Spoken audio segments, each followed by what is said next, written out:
ঠিক আছে। দেখেন আমরা কাজ করার সময় যে ভুলগুলি করি সাধারণত, হ্যাঁ খেয়াল করেন।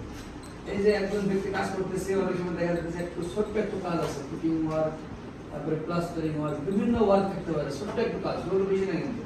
কি করে একটা ড্রাম, কি করে একটা ড্রাম নিচে রাখে, পাই নিচে একটা ড্রামের উপরে আবার আরেকটা ড্রাম, দেখছেন কিনা দুইটা ড্রাম একসাথে দিয়েছে, তারপরে উপরে আরেকটা ড্রাম দিয়েছে, তারপরে কি একজন ব্যক্তি সুন্দরভাবে কাজ করতেছে, কোনো সমস্যা নাই না আছে?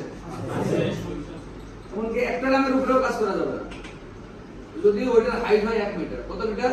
1 মিটার। একটা হাইট যদি 1 মিটার হয়ে যায়, এমন কোন ড্রাম থাকে বা কোনো কিছু থাকে, ওইটার উপর দ্বারা কাজ করা যাবে না। বুঝতে পারছেন কিনা?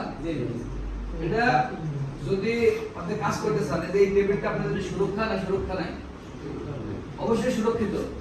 এটা সুরক্ষিত কেন বলুন তো? এটা 1 মিটারের বেশি আছে এবং এখানে আমরা বুঝতে পারতেছি এখানে দাঁড়ায় একজন কাজ করতে পড়ে যাওয়ার সম্ভাবনা নেই। এখন এই যে আপনার কাছে যেটা আছে ওইটার উপর যারা কাজ করলে কি সুরক্ষিত মনে হচ্ছে যে আপনাদের না? নাই।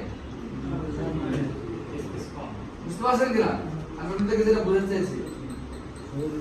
তো অবশ্যই আপনাদেরকে এই বিষয়টা মনে রাখতে হবে।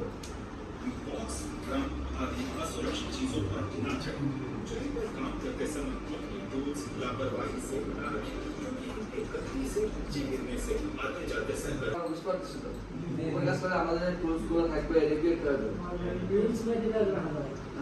যখন মনে করেন আমি এখন ইলেকট্রিশিয়ান, আমার তো কি যাইতে হবে, মনে করেন উপরে একটা ক্লাস আর বিভিন্ন রকমের জিনিসপত্র নিয়ে যেতে হবে। 2 জনে নাও আছেন, 21 জন, 22, 28 জন লোক টোটাল আজকে।